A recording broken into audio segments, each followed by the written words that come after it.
bonjour. Merci de nous rejoindre sur ce plateau pour suivre en direct l'émission Le Thermomètre de la RDC, émission au cours de laquelle mes invités vont répondre à une question qui se lit sur les lèvres de la majorité des Congolais. C'est quoi cette question? C'est pourquoi l'argent ne circule pas en République démocratique du Congo? Alors, qui sont ces invités? Nous avons M. Walter Boula, chercheur en philosophie politique, il n'est plus à présenter. M. Karl Lukusa, analyste politique, c'est son deuxième passage sur ce plateau. Et ensuite, M. Jojo Jibikilei, journaliste du journal de la ville, qui fait aussi son deuxième passage sur ce plateau. Bonjour, messieurs. Bonjour, madame. Bonjour. On va dire quoi? Bon vendredi. Bon week-end. Tout ce que vous voulez. Tout ce que vous voulez. Alors, comme je disais, nous allons essayer ensemble de répondre, d'apporter des questions, des solutions à une question que tout Congolais se pose en ce moment. Et c'est, on va dire, dans tout le pays, hein, pas seulement à Kinshasa. Pourquoi l'argent ne circule pas en République démocratique du Congo? Avez-vous fait le même constat, M. Waterboula? Non. Non. Expliquez-nous. Qu'on dise que l'argent ne circule pas, je ne suis pas de cet avis. Mais je pourrais dire qu'il n'y a pas d'argent. Ça ne revient pas au même? Non, ça ne revient pas au même. L'argent ne circule pas, ça dit que l'argent est là, mais il n'est pas en circulation. Mais quand il n'y en a pas, comment voulez-vous que ça circule? Il n'y a pas d'argent au pays.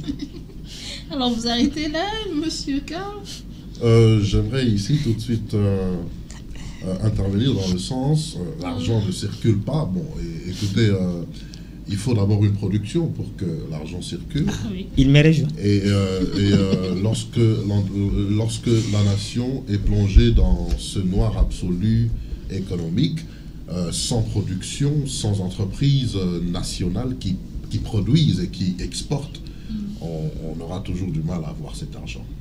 Monsieur Jojo, même constat, circule pas? Oui, en fait, je vais essayer d'aborder un tout petit peu dans le même ordre d'idée que mes prédécesseurs. Bon, moi je dirais que l'argent ne circule pas, mais l'argent circule. L'argent circule entre les mains d'une poignée de la population et ça ne circule pas entre les mains de la majorité de la population. Nous savons tous que aujourd'hui, je veux donner un exemple. Pour essayer d'analyser froidement cette situation, il faut observer certains indicateurs, notamment les indicateurs sociologiques. Aujourd'hui, vous allez vous rendre compte qu'à Kinshasa, nous avons beaucoup d'embouteillages. Ça veut dire qu'il y a un flux de véhicules qui sont en circulation. S'il y a beaucoup de véhicules, ça veut dire qu'il y a des gens qui ont des moyens pour s'acheter des véhicules. Aujourd'hui, on s'est plaint du fait que les immeubles, des appartements naissent comme des champignons. Pourquoi? Parce qu'il y a des gens qui ont de l'argent et qui investissent dans ce secteur-là, dans l'immobilier. Ça veut dire qu'il y a une couche minoritaire de gens qui se retrouvent. Et cet argent, fort malheureusement, c'est de l'argent qui sort dans des caisses de l'État, qui devait au contraire être réparti de manière équitablement, mais malheureusement, ça ne profite qu'à une catégorie de personnes. Donc l'argent est là, l'argent circule, mais circule entre les mains de certaines personnes, et ça devrait au contraire se faire au niveau de la majorité de la population pour que chacun, au minimum, ressente cette circulation de l'argent. Oui. Mais je ne voudrais pas me reposer la parole, je voudrais revenir sur certains aspects qui sont aussi très importants qu'il faudrait relever. Je crois que tout à l'heure, monsieur a parlé d'un aspect très important. Vous savez, madame, la faiblesse aussi aujourd'hui de la République démocratique du Congo, c'est le fait que nous ne produisons pas. La RDC importe du tout, mais n'exporte rien. Des cure-dents. Voilà, j'allais en venir. Même les cure-dents que nous avons tendance à utiliser après avoir mangé de la viande, oui. Même les aiguilles que les dames utilisent pour coudre, oui. Tout ça. Donc, ça dit qu'on est là, nous n'avons rien à importer et nous subissons la force de l'économie extérieure. Aujourd'hui, par exemple, lorsque vous ne faites que exporter, nous avons une monnaie, le franc congolais, qui n'est consommable qu'ici en République démocratique du Congo. Ce n'est pas même... et encore rarement, il faut dire. Oui, on consomme le dollar, non? Oui, c'est ça. Donc ça dit que, non, au niveau de la monnaie nationale, nous n'avons que le franc congolais. Ce n'est pas comme le franc CFA qui est consommé quand même dans certains pays africains. Nous n'avons que le franc congolais. Et comme nous n'avons que le franc congolais, lorsque nous avons peu de dollars, ça crée de l'inflation. Et puis, dès que nous exportons, en fait, nous allons acheter les marchandises à l'extérieur. avec le dollar, ça affaiblit la monnaie nationale. Et en ce moment-là, nous nous retrouvons dans une situation où il faut soit essayer de recourir aux institutions, notamment de Bretton Woods, le FMI, la Banque mondiale. Le célèbre FMI. Voilà, pour nous venir en aide. Et nous sommes pratiquement dans cette situation-là qui fait qu'il y a une certaine rareté de dollars au niveau national, et ça crée pratiquement des situations comme ça qui nous poussent maintenant à aller s'endetter auprès de ces institutions-là. Aujourd'hui, on parle même pour certains analystes et experts économiques qu'il faudrait aujourd'hui voir dans quelle mesure revenir à la situation de pays pauvres très endettés, parce que nous avons eu rupture avec ces institutions et qu'il faut essayer de renouer, donc recourir vers eux pour avoir des prêts financiers afin de permettre qu'il y ait circulation monétaire pour résoudre et pallier cette situation. Alors, monsieur Boula, vous avez dit tout à l'heure, il n'y a pas d'argent. Il faut carrément, vous avez conclu qu'il n'y a pas d'argent. Alors, lorsque vous nous dites cela, moi je vous pose la question sur l'IPR, on va dire l'impôt professionnel sur les rémunérations des fonctionnaires, qui a, disons, la fonction publique a publié un montant de 10,7 millions de dollars rien que pour le mois de janvier. C'est le montant qui a été mobilisé plutôt pour pouvoir renflouer les caisses de l'État. Alors comment ça se fait qu'il n'y a pas d'argent? Okay, et ça a été prélevé sur les primes et les salaires de... Je suis très heureux parce que Monsieur Jojo, le journaliste, m'a rejoint à la fin de compte. Je l'ai suivi, il a parlé de ceci, de cela. D'abord, M. Karl a commencé à parler de la production, M. Jojo. À la fin de compte, tous ils m'ont rejoint pour dire qu'il n'y a pas d'argent dans ce pays. Madame, lorsque au mois de janvier, vous parlez de 107 millions de dollars, qu'est-ce que ça représente pour un pays aussi peuplé, aussi immense que la République démocratique du Congo? Vous savez, et l'argent dont nous parlons ici, c'est l'argent de l'État.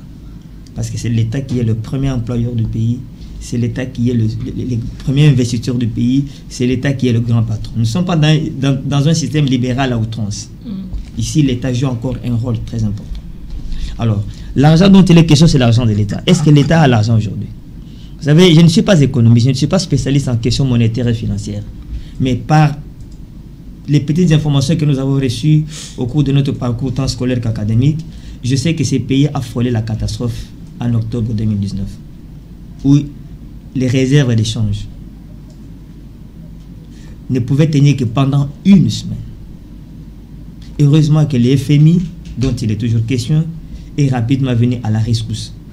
Mais lorsque le FMI nous a donné cet argent, le FMI a pris des mesures, bien sûr, des concerts avec le ministère des Finances, donc avec le gouvernement congolais, pour qu'on ne puisse dépenser que l'argent qu'on a exactement. On ne peut plus recourir au crédit auprès de la Banque centrale. Parce qu'autrefois, on pouvait dire, bon, Banque centrale, donnez-nous 5 millions, 10 millions, nous savons que lorsqu'on va recouvrer, on va vous les rendre. Et maintenant, il n'en est plus question. Donc, on ne peut dépenser que ce qu'on a. Il y a un terme économique, on parle de dépenses à la caisse, c'est pareil. Alors, 107 millions, ça ne représente rien. Et pour autant de besoins. Pour autant de besoins. Alors, même le budget de 11 milliards de dollars, vous savez que selon les spécialistes de FMI, même les représentants FMI et RDC, ils pensent que c'est un budget qui ne sera pas réaliste. Lui, conseil comptable sur 6 milliards et demi. Mais du moment que ça a déjà été lancé, on a déjà voté, adopté, on ne peut plus refaire marche arrière. Mais qu'est-ce qui se passe? Le FMI et les ministères des Finances ont mis en place des mesures stratégiques d'encadrement très strictes. Et c'est ce qui fait qu'on ne peut pas se permettre certaines dépenses. Il y a notamment les autres méthodes dont on parle souvent. Oui, on va y arriver. Mais les travaux sont en arrêt parce qu'effectivement, il n'y a plus d'argent pour financer. Donc quand je dis que le pays n'a pas d'argent, parce que le pays n'a pas d'argent. Il n'a pas d'argent, pourquoi? M. Karl l'a dit, M. Jojo. On ne produit rien. Alors, mais qu'est-ce qui nous empêche de produire justement? Ce qui nous empêche de produire, c'est justement, il y a une institution qui est censée concevoir la politique économique du pays. Qu'est-ce que le gouvernement a fait pendant tout ce temps? Vous savez, quand on dit pays riche, il y a aussi un synonyme, on parle des pays industrialisés. Et la RDC a joué dans tout ce qu'il y a comme industrie en RDC, ce sont les industries manufacturières. Mais ce n'est pas sur ça que... Étrangères aussi. Bien sûr, pour la plupart entre les mains des étrangers. Et ce n'est pas sur des industries manufacturières qu'on va asseoir l'économie du pays. Non, c'est impossible. On n'a pas d'argent parce qu'on ne produit pas. On importe tout, sauf rien. Vous me faites rire quand vous parlez même des cure-dents. Des cure-dents, même des papiers, des papiers hygiéniques. Ça, c'est écœurant. Donc, bon, c'est vrai que les quelques sociétés que nous voyons limitées ici, mais comme vous dites, aux mains de qui? Oui, aux mains des étrangers. Donc, une mauvaise politique économique dès le départ. Et c'est ce qui fait qu'à ce jour, on arrive à ce point. On ne produit pas. Alors, Monsieur Kerr, l'impôt professionnel dont je parlais tout à l'heure, des fonctionnaires, on s'en plaint. Voilà, l'IPR, 15% en s'en plaint. J'ai suivi hier sur une des radios de la place qu'on prélevait plus.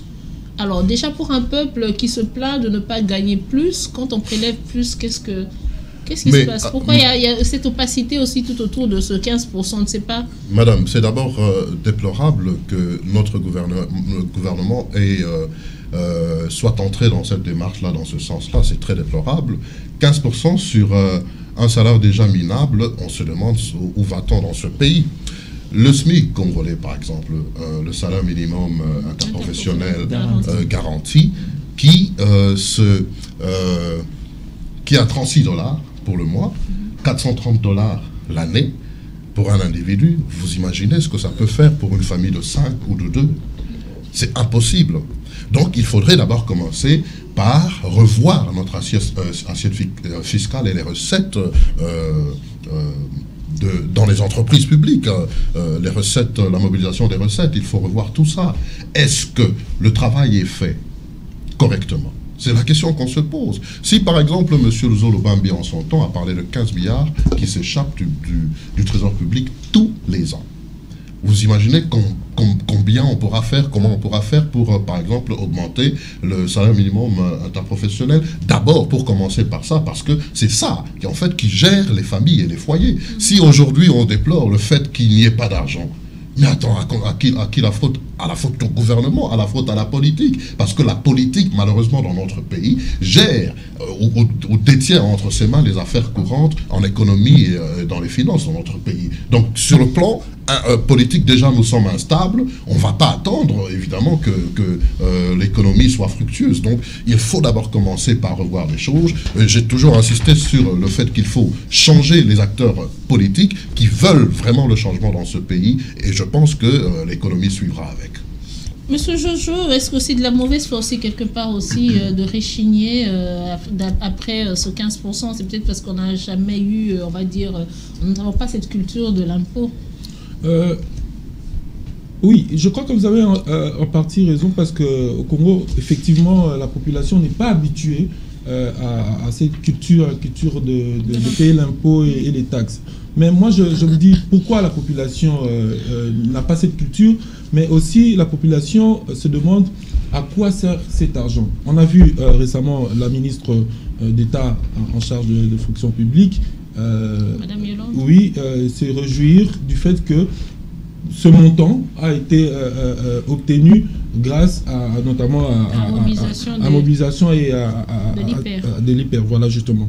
Mais la population se demande, c'est bel et bien de générer des recettes comme ça, de montants. À quoi ça sert? Mais à quoi ça sert? Où va cet argent-là? C'est ça la grande question que se pose. Ça rejoint pratiquement ce que j'ai dit au départ, c'est que l'argent est là, l'argent circule, mais circule dans certains circuits, dans certains réseaux.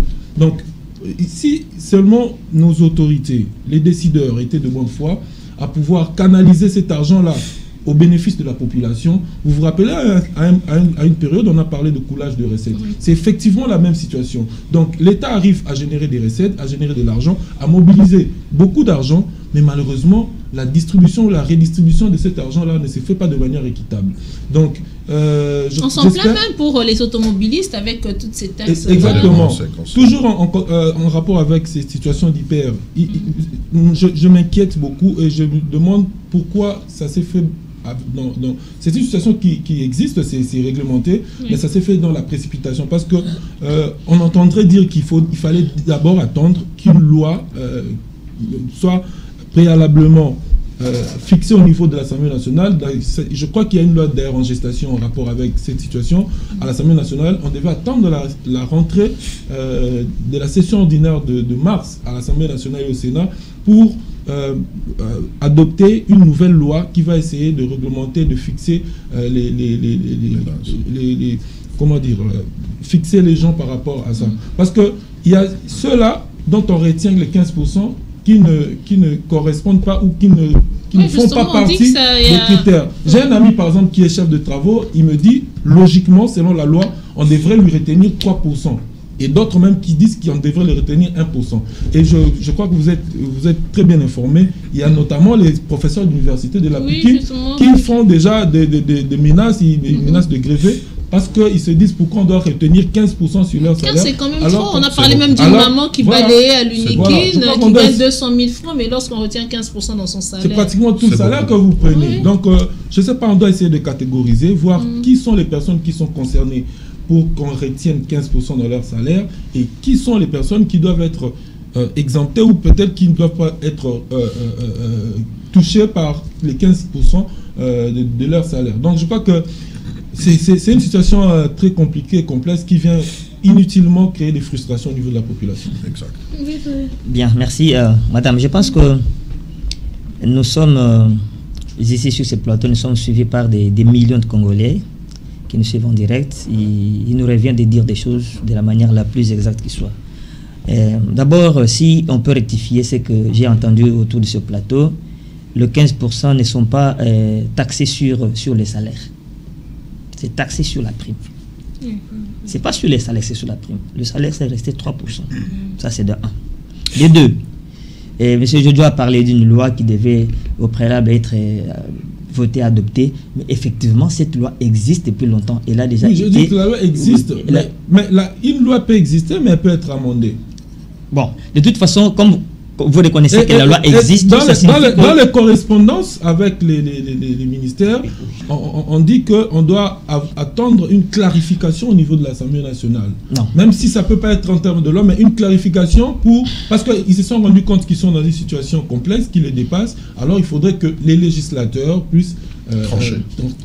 Bon, je pense que ça revient à ce que nous disions. Apparemment, on n'a pas la culture du civisme fiscal dans ce pays. Vous savez, la loi existe déjà, mais c'est son application qui a fait défaut. Et les gouvernements actuels, par rapport à tout ce que nous disons, par rapport à tous ces besoins, par rapport à l'énormité du budget qui a été récemment voté et promulgué par le chef de l'État, on sent qu'on a besoin de beaucoup plus d'argent. Et c'est ainsi qu'on s'est dit, c'est le moment d'appliquer la loi. Je suis chef de travaux aussi à l'université. Je suis frappé par la même mesure. Mais je me dis, parce que je voudrais que le pays marche bien. Alors, si l'État me demande de donner moi 15% de ma prime. Ce n'est même pas sur mon salaire, c'est sur ma prime. Mon salaire est taxé à 3%. Oui, mais on sait tous que la prime a toujours été plus élevée que le salaire. Malheureusement, je vais y arriver, madame. Vous savez, nous sommes, je crois, en 2013. L'ancien Premier ministre Matata Ponyo a relevé cette anomalie. Il a dit, mais dans quel pays avons-nous déjà vu une prime être plus élevée que le salaire? Il a voulu que tout ce que les gens touchent comme prime, ça et là, que tout ça soit refondu dans une même enveloppe, que ça forme les salaires. Les gens ont dit non, Matata Ponyo veut nous voler de l'argent, il veut, comme on voit le mal partout. Aujourd'hui, ça nous rattrape. Ça nous rattrape.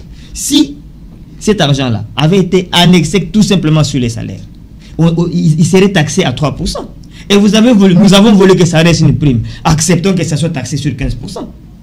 Ça, c'est de 1. De 2. Et où va cet argent? Monsieur Jojo a soulevé une question très importante. L'argent doit être bien affecté. Mais je reviens à ce que je dis. Je ne veux pas être une fois de plus pessimiste. Je regarde M. Karl parce que lors d'une précédente émission, on a estimé que nous étions pessimistes. Non, moi, je me dis, l'État congolais a besoin de beaucoup d'argent. Vous savez, l'État doit dépenser l'argent pour son fonctionnement. Je vais arriver à cette histoire de fonctionnement de l'État, dans les institutions, tout comme ça. D'abord pour le fonctionnement de l'État, ensuite on doit investir, et enfin on doit payer le salaire. Lorsque je prends d'abord les institutions, nous avons un gouvernement éléphantesque. Les gens disent que nous avons 65 ministres et vice-ministres, donc membres du gouvernement, je crois que nous sommes à 66-67. Mais il faut aussi compter les conseillers spéciaux du chef de l'État, qui ont rang et statut de ministre. C'est une cinquantaine, donc nous sommes autour de 118, 119 ministres. C'est pourquoi on parle même d'un gouvernement parallèle aussi. Oui, ça c'est normal. Ça c'est tout à fait normal. C'est tout à fait normal. C'est tout à fait normal. Mais du moins c'est quand même éléphantesque. Alors nous avons déjà presque 120 ministres. Alors les députés nationaux, les députés provinciaux, les sénateurs, ainsi que tous les autres corps constitués. Ça nous fait une Mais dépense... ceux-là même se plaignent aussi de quoi, on va dire, d'arriérés. Une dépense énorme. Et puis, l'État doit investir. Mais les dépenses d'investissement, on parle des sautes moutons, on parle des routes, tout ça. Mais si ça bloque, c'est parce qu'on n'a pas d'argent pour faire tout ça. Et qu'on ait donné seulement 107 millions, ce n'est pas si élogieux que ça. Donc c'est quand même une première. Hein, oui, alors du moment que c'est 107, là c'est par mois. Bon, je suis content parce que quand on va faire x12, bon, nous aurons au minimum 1 milliard de dollars. Comme ça, il nous restera que 10 milliards. La grande question, à quoi cela est affecté? Vous avez parlé, oui, des routes, des sauts de oui, moteur. Je l'ai dit. Mais quand on fait le constat pour voir que là, on n'a pas de route. S'il faut parler que des grandes artères et tout est en train d'être... Il y a des trous partout, des nids de poules. Alors dites-moi à quoi est affecté cet argent. Est-ce que le contribuable congolais n'a pas le droit de pleurer quand il voit que l'argent est en train d'être amputé sur sa prime, mais que cela ne fait rien sur de concret? Nous sommes qu'au premier mois. Il n'y a que le premier mois sur lequel on a prélevé cette fameuse Mais taxe. Est-ce que c'est la seule régie financière? Bon, pour les régies financières, madame, je l'ai dit au début, je ne suis pas spécialiste des questions monétaires et financières, mais je me dis qu'au mois de janvier, qu'est-ce que les régies financières peuvent mobiliser exactement? Vous savez, il y a des taxes qui sont payées de manière annuelle, n'est-ce pas? Et il me semble que c'est lorsque les entreprises vont déposer leur bilan annuel, tout ça, et en ce moment-là, elles vont aussi payer les autres taxes. Peut-être il faut attendre la fin du mois de février-mars. Mais je n'ai pas dit, je n'ai pas promis à la population, parce que je ne suis pas au gouvernement, je ne gère pas les affaires publiques. Je n'ai pas dit que c'est au mois de février-mars que tout sera tiré au clair. Mais en tant que contribuable, vous avez le droit de... Oui, en tant que contribuable, j'ai le droit de savoir à quoi est affecté l'argent qu'on prélève, l'argent que moi je paye comme taxe. Oui. Mais en même temps, je dois aussi être heureux que j'ai contribué pour le fonctionnement des institutions de mon pays. Alors, comme quoi, ceux qui se préchignent, M. Karl, c'est vous qui répondez, ça sera un peu... on fait trop de bruit un peu pour rien. Quoi. Oui, on fait trop de bruit, mais entre-temps, il faudrait que les familles et les foyers se retrouvent. C'est des Congolais qui doivent bénéficier de leur rétribution en termes de distribution de richesses. Mais ils ne se retrouvent pas et ils se plaignent à cause de ça. Moi, je suggère plutôt ceci, j'aimerais aller dans le sens... mais pourquoi les gens dans ce pays ont tendance à pleurnicher quand on peut trouver des solutions dans le sens d'investiguer, par exemple? On peut mettre sur pied des commissions d'audit pour aller auditer toutes ces entreprises et régies financières qui doivent de l'argent à l'État. Pourquoi ce n'est pas fait? La question, le blocage se situe à quel niveau? C'est la grande question qu'il faudrait qu'on se pose par rapport aux gens qui se plaignent, aux Congolais qui se plaignent. Nous sommes parmi ceux-là. Mais nous interpellons ici les autorités de ce pays qui pensent qu'ils veulent vraiment ce changement, et nous pensons qu'ils veulent ce changement-là, de mettre sur pied des commissions d'enquête, par exemple, mixtes, où on peut incorporer, par exemple, la Mouka et consorts, pour que tout le monde soit apaisé. Pourquoi on ne fait pas ça? Parce que c'est des Congolais. Moi, j'estime que, arrêtons de pleurnicher, il faut plutôt aller à la source, se munir des documents et vérifier tout ce qui est vérifiable et donner une explication claire à la population qui grince les dents. Parce que le problème, je reviens encore sur la communication. Mais quand fait son bilan et que tout le monde conteste ça pour dire que ce bilan serait mitigé ou bien qu'il serait carrément faux. Le bilan de qui, madame? De l'ODEP. Non, attendez, mais l'ODEP, s'il veut... en tout cas, moi, je ne réfléchis pas de cette façon-là. Moi, j'estime que pour un pays qui s'estime être organisé, si on l'est vraiment, on peut aller à la source sur base, se munir des documents, demander des documents qui reprennent toutes ces rubriques-là, et essayer de voir et poser des questions, et donner l'information, transmettre l'information à la population qui se grince les dents. Ça ne sert à rien de garder cette opacité-là dans la gestion publique de l'État, parce que cette gestion publique appartient au peuple congolais. Vous comprenez? Donc, je ne vois aucune raison. Parlons par exemple de la dette intérieure. S'il faudrait revenir en arrière et commencer, par exemple, à payer tous ces arriérés de salaire et consorts, vous imaginez ce que ça peut faire comme montant? Et vous allez me dire qu'avec l'assiette fiscale que nous avons, si nous mobilisons nos recettes correctement, vous pensez qu'on ne peut pas résoudre ce problème? C'est possible de résoudre ce problème. Mais je crois qu'il y a un blocage qui est placé de manière expresse, volontaire, pour ne pas arriver à résoudre les problèmes de cette façon-là. Les Congolais ont besoin des réponses, pas de pleurnicher. Les Congolais ont besoin d'une politique économique adéquate qui règle les problèmes majeurs et réels de la population, pas à venir nous donner des trucs et des ceci et cela. C'est ainsi que j'interviens sur la gestion du pays à travers le gouvernement. Le président de la République a une vision qu'il doit faire respecter, et je pense, je ne vais pas aller dans le sens de Bic Rouge comme aujourd'hui le prof a amené son Bic Rouge ici au plateau pour nous... Il s'agit des finances quand même, hein, il faudrait... Non, mais sincèrement, on doit absolument faire quelque chose et voir qui ne fait pas son travail, le mettre à la porte, le foutre à la porte. Parce qu'il y a des individus dans ce pays qui retiennent le bien-être des Congolais de manière volontaire. Et je crois qu'il faudrait frapper dans ce sens-là. Le pays est paralysé. Le pays est paralysé par ceux qui veulent le paralyser, mais écoutez, les Congolais sont plus forts que les individus, et je crois que tout ça va changer. Monsieur Jojo Bikile, le ministère des Finances a tendance à être la bête noire en ce moment, hein. Pas tendance, mais serait la bête noire de certains. Voilà, qui le qualifie d'être la source du blocage. Mais ce même ministère-là nous parle d'un déficit budgétaire de 114 milliards hein, au mois de janvier 2020. Alors, à quoi est dû selon vous ce déficit? Je dirais pas religieusement, j'ai vraiment suivi avec une attention particulière le ministre des Finances, M. Sélé, qui jusque-là, comme vous venez de le dire, semble être le bouc émissaire ou la bête noire. Bon, on ne va pas s'y voir la face, nous suivons l'actualité, nous savons qu'il y a une sorte de guéguerre entre lui et le directeur de cabinet du chef de l'État. Mais je voudrais revenir sur ce que vous venez de dire tout à l'heure. Effectivement, il s'est rendu compte qu'il y a eu des déficits au niveau de la gestion de la chose publique dans la période avant l'installation ou l'investiture du gouvernement. Donc on parle de 9 mois. Vous avez parlé seulement du mois de janvier, mais il a évoqué d'ailleurs 770 milliards de francs congolais, donc ce qui équivaut à 450 millions de dollars américains qui ont été en quelque sorte dilapidés ou volatilisés. Et ça avant l'installation du gouvernement voilà, du Kamba. Voilà, ça a été ça s'est fait avant l'installation du gouvernement. Mais c'était au moment où le gouvernement Tshibala expédiait les affaires courantes. Et en ce moment-là, il faut retenir que l'État fonctionner avec deux paramètres de financement. Donc il y avait la loi de finances de 2019 et puis le programme de 100 jours du chef de l'État.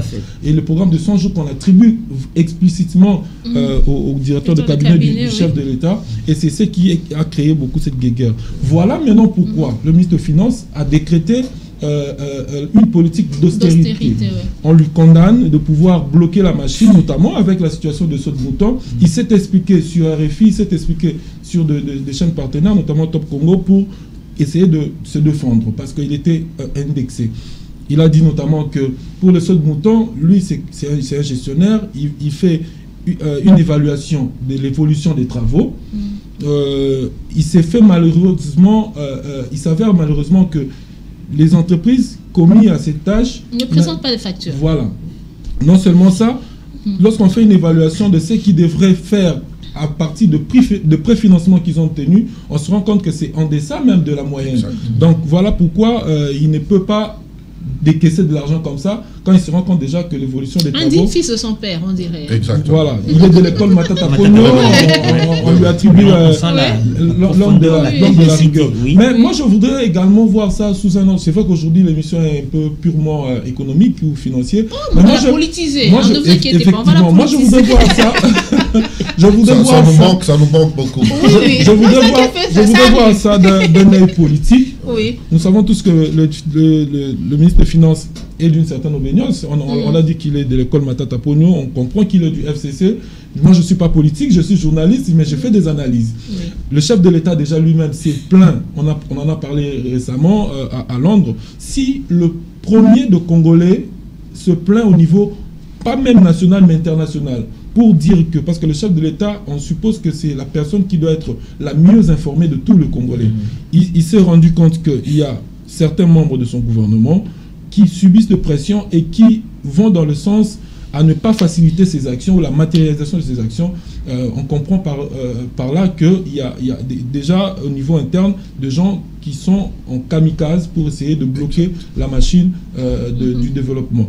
Alors moi je me plains, je trouve que c'est quand même aberrant de voir que deux partenaires qui sont en union, qui devraient en principe faire en sorte que tout ce qu'ils vont faire, toutes les actions puissent être une réussite, mais au contraire, on assiste à un scénario où, de part et d'autre, on se lance de peau de banane, on se met de crocs en jambes, juste pour que l'autre, au finish, soit mal vu au niveau de la population et qu'il soit redevable et qu'il n'ait pas un discours lors du scrutin de 2023. Donc voilà un peu la situation. Donc, Le même constat, le déficit. On parle d'un train de vie aussi de Pacha des autorités congolaises. Hein, vous savez, alors que le Congolais souverain primaire, lui, est en train de s'enfoncer dans la misère.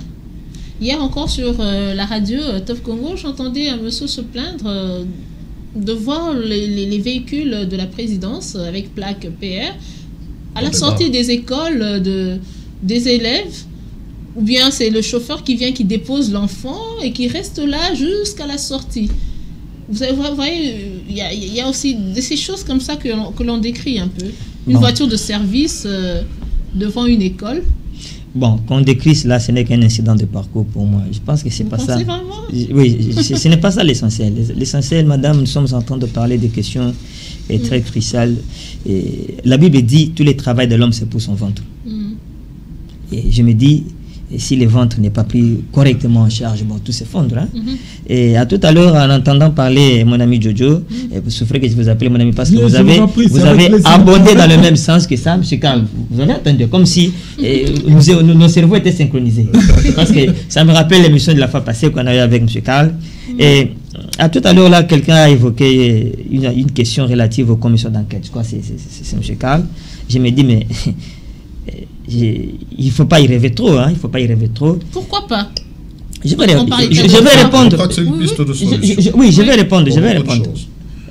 Deux choses. D'abord, depuis 2006, vous avez déjà entendu ces parlements sanctionner que ce soit un ministre ou bien un gestionnaire d'entreprise depuis 2006. Je vais vous décevoir. Nous avons dit qu'on ne doit pas parler des individus, mais je vais quand même le citer nommément. Parce que c'est ce qu'il a dit. Il avait dit de manière solennelle. Il s'agit de M. Obé Minakou, le président de l'Assemblée nationale sortant. Il a dit un jour, tant que je serai président de l'Assemblée nationale, aucun ministre de ma famille politique ne sera sanctionné pour ceci, pour cela. Si un problème se pose, on va le traiter dans notre famille politique. Mais ce que ce monsieur a oublié, c'est que ce ministre qui est là, ou ce PDG qui est là, ou ce gestionnaire qui est là, il n'est plus... Bon, en fait, il n'est pas là parce qu'il est de la famille politique de l'autre, mais il est là au service du pays. Et c'est le pays devant qui il doit être redevable. Il doit se départir. Malheureusement, il a dit ça. J'étais étonné, ça n'a fait couler pas beaucoup d'encre, pas beaucoup de... Sous notre issue, il aurait démissionné. Il aurait démissionné. Mais dans un pays comme le Congo, il est resté tranquille, tout ça. Il est député aujourd'hui. C'est lui qui est actuellement directeur du cabinet du chef de l'État. Il fut président de l'Assemblée nationale dans ce pays. Qui a été sanctionné? Lui, c'était l'homme des moratoires. Il dit, bon, par rapport à ceci, moratoire, on bloque. Évariste Bochab arrive, même chose. Je ne sais pas si avec Madame Janine Mabunda quelque chose peut changer. Je ne sais pas. Attendons. Mais attendons voir. Bien parlons de la continuité de l'État. Mais à l'allure où vont les choses. À l'allure où vont les choses. Je reviens à ce que j'ai dit ici sur ce même plateau. À l'allure où vont les choses. Même si commission d'enquête avait été mise en place. Même si cette enquête avait montré qu'il y avait malversation, qu'il y avait ceci ou cela. Mais avec quelle justice? Entre les mains du FCC. Avec le même procureur général qui fut général de la République aujourd'hui près la Cour de cassation. Combien de dossiers sont restés sur son bureau? Je me demande si là même le temps de jeter un moindre coup d'œil. Ce matin, quand je venais, il y a un monsieur qui me disait, bon, j'ai partagé avec lui, je venais à l'émission, tout ça, il me dit, mais, bon, ça va, émission, dès qu'il y a commission d'enquête, sachez que c'est fini, cette histoire doit tomber dans les oubliettes. Effectivement, nous assistons à ça. Donc, commission d'enquête est très bien. C'est une idée que je soutiens aussi, à cette commission d'enquête, comme... M. Carl l'a dit. Oui, comme M. Carl l'a dit, on associe notamment les amis de l'opposition. Mais là encore, le chef de l'État avait émis un vœu. Il avait souhaité que la commission financière à l'Assemblée nationale soit présidée par un opposant. Mais non, les amis qui sont là-bas... Nous n'avons pas d'opposition jusque-là. Oui. Enfin, si, il y a une opposition, il y a une opposition. Laquelle? Mais il y a une opposition. Oui, mais laquelle? La Mouka est opposition. Non, ne vous inquiétez pas, madame. Non, ne vous inquiétez pas, madame. Mais il y a un monsieur qui a été élu comme, je crois, rapporteur adjoint à l'Assemblée nationale. Il est de quelle opposition? Il est du MLC. Alors, et une opposition. Bon, quand eux-mêmes se disent de ne pas être l'opposition, ils l'ont dit sur ce plateau. Ils sont Non, j'ai parlé de la MOCA. Républicaine. Je n'ai pas parlé de l'Alliance pour la vérité des urnes. J'ai parlé de la MOCA. Ah, Mais excusez-moi, cette alliance continue de bouffer les émoluments au Parlement avec leurs représentants. Oui. Pendant qu'ils réclament la vérité des urnes, ils bouffent des émoluments. De l'argent du contribuable congolais qu'ils ne devraient pas en principe prendre. Mais il se tape des 12 000 $, je ne sais pas combien ils touchent le mois, pendant que ça pouvait régler certains problèmes. Ils ont des arriérés aussi, ne vous inquiétez pas, chacun des problèmes à leur niveau. Ok. Donc, madame, pour finir, parce que c'est moi qui avais la parole, pour finir, commission d'enquête est très bien, mais il faut que la justice fasse quand même son travail. On est fatigué avec cette justice amorphe. Justement, je vais vous poser encore la question, peut-être que c'est M. Chak qui va y répondre. De quelle justice parlons-nous? Celle qui, jusque-là, comme vous dites, a des dossiers sur le bureau, des dossiers qui deviennent même poussiéreux, peut-être qu'il y a des mythes même qui grignotent ces dossiers-là, parce que justement, la solution... La justice, elle est là. La justice, avec Félix Tshisekedi, moi je suis confiant que la justice, elle fera bel et bien son travail. On a vu un de ses conseillers qui se retrouve aujourd'hui à la prison centrale. Je crois qu'on parle de justice ici. S'il faut faire mention de cela, c'est la justice. On a vu Dolly Makambo qui a commis des bévues, qui se retrouve en prison aujourd'hui. On a vu les 6 bourgmestres qui sont suspendus hier par monsieur monsieur le gouverneur Gentilly Ngobila, geste que nous applaudissons avec beaucoup de responsabilité. Il a pris cette décision et nous demandons à ce que les gens suivent ce genre d'exemple, parce que ce pays, comme vient de dire prof, ce pays est plongé dans l'impunité pendant 18 ans, on n'a pas vu ce genre de geste. Et aujourd'hui, si on commence à voir ces réprimandes et ces réclamations, on se dit que c'est un élan qui a commencé et qui va prendre son cours. Moi, je pense qu'il faut laisser le temps, madame. Qu'on ne se mette pas à conclure à notre 2e année de mandat du président de la République. Il faudrait laisser le temps à la gestion publique, voir quelles seront les réformes qui viendront avec. C'est quand est-ce qu'on doit commencer à chauffer parce qu'il faut laisser mais le écoutez, temps. Il y a les dossiers sont sur la table du président de la République, par exemple, on en a parlé l'autre fois. Quand est-ce que l'impatience du Congolais doit se manifester? Le Puisqu'on a dit la première année, il fallait pas le Congolais faire. a toujours Bon, un on est problème. dans la 2e année. Le Congolais a toujours un problème. D'abord, on a un problème sérieux d'éducation. Ça, il faut le dire. Je ne suis pas ici en train de minimiser qui que ce soit. Les Congolais, on le sait tous. On doit le dire, c'est des choses difficiles à dire sur des plateaux de télévision, mais je crois que c'est sérieux. Le Congolais a d'abord un problème d'éducation, un problème d'où ça vient, on sait d'où ça vient de très très loin, et à cause de ce manque d'éducation, c'est pas chacun à sa manière qui a un problème de ce manque d'éducation, d'éducation. il y a cette déficience dans la compréhension des choses, dans la lecture politique des choses, dans la lecture sociale même des choses. Le Congolais se résilie, se retient, se fait marche arrière au lieu d'aller en avant. Et je crois que c'est un combat très essentiel, très capital pour notre façon de voir les choses, de reformer la cité, de reformer la société. Je crois qu'il y a d'abord ce problème de reformer la société congolaise. Commencer par l'éducation. C'est ce que le chef de l'État vient de faire maintenant avec la gratuité et consorts. Si on peut l'appuyer dans ce sens-là, nous avons par exemple un projet qui s'appelle Éduc nous tous ici, là où on propose au président ou aux institutions de la République un projet qui est bien protégé d'ailleurs, éduc.nous.tous.ici. Où on propose au président, par exemple, au gouvernement de ce pays, d'aller vers les quartiers, par exemple, enclavés de la ville, pour ne pas parler de tout le pays, parce qu'on pourra extendre cela partout dans le pays, aller vers les quartiers enclavés. Je donne un exemple. Vous dites qu'il y a gratuité de l'enseignement. Ils ne payent pas le Minerval pour les écoles de base et consorts, de la première à la 8e année. Mais est-ce que ça règle tout le problème? Je ne pense pas. Non. Parce qu'il y a des familles qui se retrouvent dans ces quartiers enclavés de la ville de Kinshasa, par exemple, les Sangamamba et les consorts, il y en a plusieurs, où l'école la plus proche est à 12 km, par exemple, ou à 15 km. C'est quel parent qui enverra son enfant de 8 ans en 2e primaire aller à 15 km de la maison?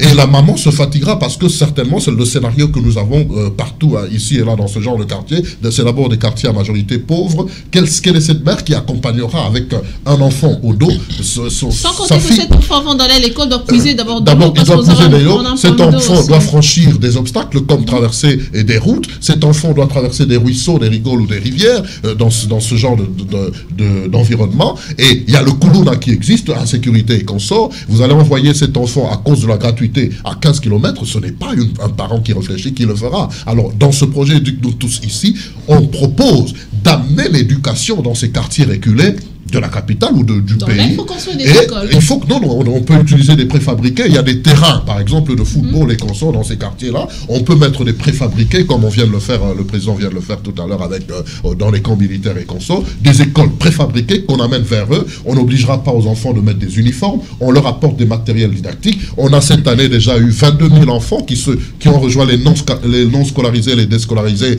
depuis tout ce temps. Et si on peut aller dans ce sens-là, on peut tripler le nombre à 66 000 ou à 100 000 enfants qui pourront rejoindre cette fois-là le système éducatif. Donc c'est des enjeux nécessaires, majeurs, qu'on peut, en tant que Congolais, apporter des solutions qu'on peut apporter aux Congolais. On peut utiliser l'UNICEF, des organismes internationaux qui peuvent appuyer ce genre de projet. L'ONU, par exemple, s'ils veulent, on peut utiliser UNICEF, on peut utiliser le HCR et consorts. Donc, moi, je pense que pour le Congo, il faut d'abord commencer par réformer l'éducation, assister le gouvernement à travers le EPST, à travers assister le président de la République dans sa vision pour concrétiser ce genre de choses. Il ne faut pas continuer à blâmer le gouvernement. Qu'est-ce que nous apportons en tant que Congolais à ce gouvernement en termes d'idées, en termes de ceci ou de cela? Je pense que, sincèrement, il y a d'abord ce problème d'éducation, il y a le problème de conception et de la façon de voir les choses des Congolais. Merci. Monsieur Jojo, l'état des travaux des infrastructures en construction, notamment les célèbres sauts de mouton dans la capitale de Kinshasa, est, on va dire, assez ahurissant. Hein. Chacun fait son constat. L'UDPS, parti au pouvoir, qui a lui-même fait une descente sur le terrain, parle de 30% de réalisation, alors que le chef du cabinet du chef de l'État alors que le directeur de cabinet, plutôt le chef de l'État, parlait de 70%, le ministère des Finances de 50%. Alors, qu'est-ce qui se passe? C'est un détournement qui est en train d'être masqué ou Mais madame, là, tout à l'heure, on a parlé de quoi on a parlé, enfin, vous ne l'avez pas dit clairement, mais le changement de mentalité. Oui, il faudra changer de mentalité. C'est très important. Il faut vraiment que les acteurs politiques fassent un grand effort pour arriver à changer la mentalité de nos compatriotes. Et le président est allé dans ce sens-là aussi, de changement de mentalité, de toute façon. Exactement. Donc, c'est vraiment déplorable de voir que les travaux sur les sauts de moutons n'évoluent pas, parce que non seulement que ça a pris du temps, mais également ça crée énormément d'embouteillages. Aujourd'hui, la ville est complètement paralysée. Si vous sortez le matin pour atteindre vos destinations, vous êtes complètement bloqué parce qu'il y a trop d'embouteillages, tellement qu'il n'y a même pas de route secondaire. Et donc, ça joue aussi, on va dire, aussi sur la vie de famille. Vous voyez un père de famille qui sort à 5 heures du matin pour éviter les embouteillages, mais qui est obligé de revenir à 21h, 22h lorsque il n'a pas le temps de voir ses enfants, il n'a pas le temps de converser avec eux, et ça joue. Et effectivement. Mais moi, je me plains vraiment, parce que, bon, c'est vrai, certains accusent le ministre des Finances parce qu'il ne dépense pas l'argent. Je l'ai dit tout à l'heure. Oui, avec sa politique d'austérité. Il s'est expliqué à ce sujet.